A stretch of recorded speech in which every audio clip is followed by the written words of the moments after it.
Hello, my diamonds. I want to talk about what does it mean to honor your parents, and you have some adult children who will consider you to be abusive because they feel that speaking the truth is abusive.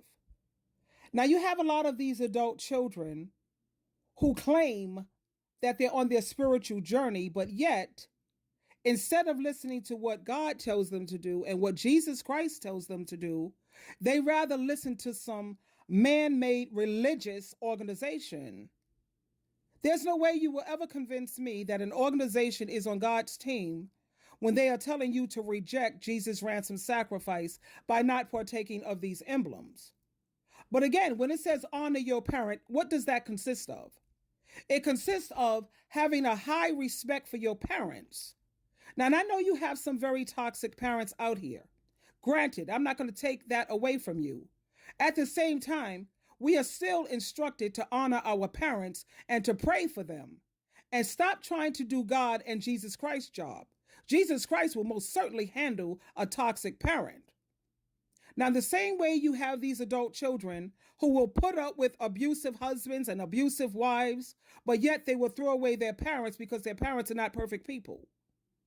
And don't sit there and say that you're on your spiritual journey, but you don't follow Jesus Christ's instruction, which is to expose these false prophets, expose these false teachers. Now, I was raised as a Jehovah's Witness, and this organization is very toxic, it's very dangerous.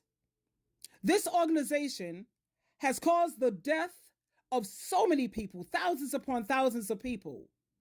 And they're still doing it come 2025 with this blood issue. 1,000 to 2,000 people every year die. And you're going to say that you're on your spiritual journey when you want to support something like that? You want to support an organization that busts up families and destroy families. And then when it comes to dishonoring your parents, that's the first command that comes with the promise if you want things to go well for you. And if you want your days to be long on this earth, don't get it twisted. God didn't say if my parents are toxic, this does not apply to me. You do your job and let Jesus Christ do his. Now you have all of these adult children. They can always tell you what a parent is supposed to do. What are these adult children supposed to do? I'm just curious. And when they sit here and say that their parent is mentally, emotionally abusive, we have to check that out. What do you consider mentally and emotionally abusive? Because you have a parent who's not mousy, not passive.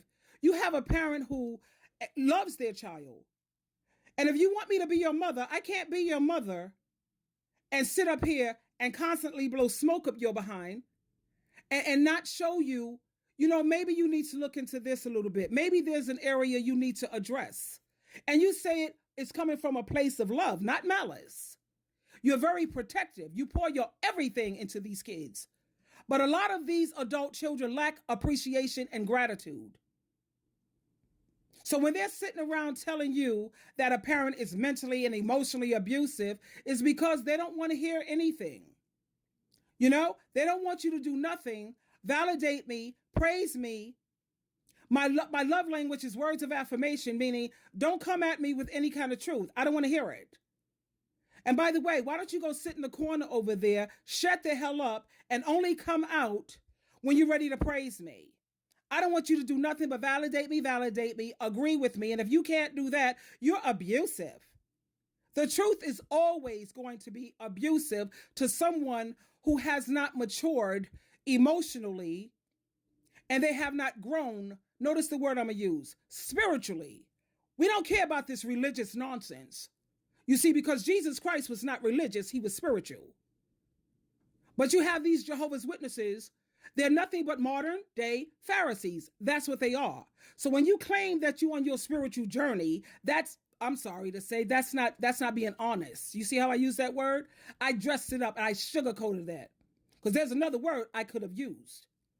And like I said, John chapter 8, verse 44, if you're on your spiritual journey for real, it says that you're like your father, Satan, the devil. Let me tell you what it says. I want to quote it. Your father is the devil. You belong to him. You want to do what he wants. He was a murderer. like Jehovah's Witnesses with the organ transplant, people died from that. The blood transfusion, people are still dying from that. It says he was a murderer from the beginning.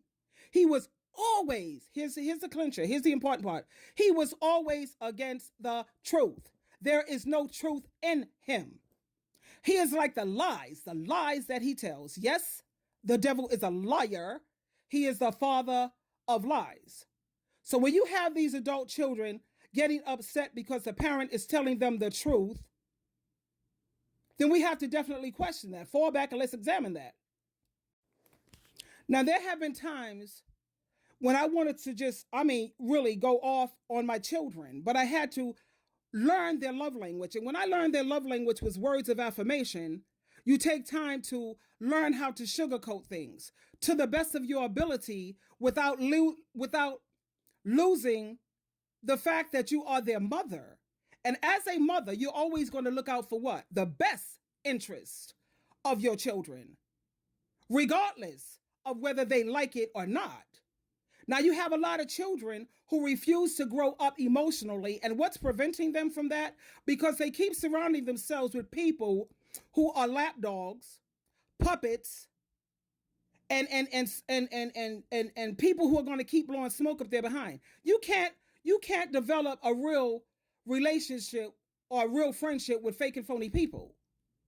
You have to keep it real and keep it genuine. And if you really love your children, no matter what, you're going to be honest with them. Of course, you watch the presentation, especially when you learn how sensitive they are. And you have some people in this world who are overly sensitive. Now tell me that doesn't exist. Of course it exists. And you as a parent, you realize they're grown. They have to make their own decisions. But you still have this genuine love. You fall back. I don't offer advice unsolicited, but I do make suggestions, or I'll say something, well, have you tried looking at it from this angle, or have you thought about it this way? Nobody's telling you what you can and cannot do. At the same time, if you are a good mother, a genuine mother, a Christian mother, of course you're going to look out for the best interests. And if you see they set goals, you're going to work like a dog to help your children achieve that goal. At the same time, you are never supposed to turn your back on God and Christ for no one. Now let's notice what Matthew chapter 10 verse 34 starts off with. Jesus Christ made it very clear. Do not think I have come to bring peace to the earth. I did not come to bring peace. I came to bring trouble. I have come to make this happen. A son will turn against his father. A daughter will turn against her mother. A daughter-in-law will turn against her mother-in-law. Even members of your own family will be your enemies. Those who love their father or mother more than they love me are not worthy of me. And those who love their son or their daughter more than me, they are not worthy of me. Those who will not accept the cross that is given to them when they follow me are not worthy of me. Those who try to keep the life they have lost, they have lost it. But those who give up their life for me will find true life. And as a Jehovah's Witness, I wasn't taught to follow Jesus Christ and to become an imitator of Christ. But now that I left that organization and I chose to follow Christ instead of some governing body whack jobs, now you see it's causing conflict in my family. But this is always, it's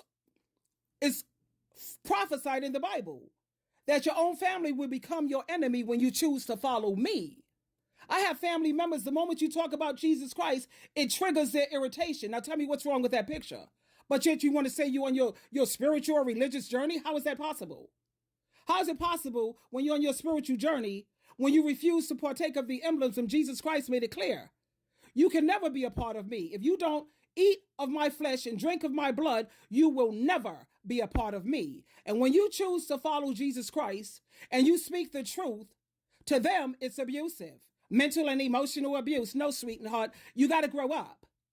And you'll never grow spiritually or emotionally as long as you keep surrounding yourself with people who are going to be lapdogs, puppets, and saying what you want to hear. Now I'm gonna tell you what you need to hear because I love you. And if that's a problem, it is what it is. Have a great day. Twinkle, twinkle, twinkle.